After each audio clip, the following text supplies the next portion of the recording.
কি হলো? জয় রাধে।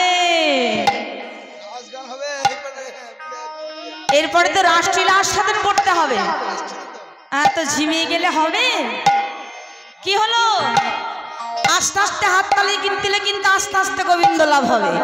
আর যদি জোরে জোরে হাততালি দেন তাহলে তাড়াতাড়ি গোবিন্দ লাভ হবে। জয় রাধে। সকলে মিলে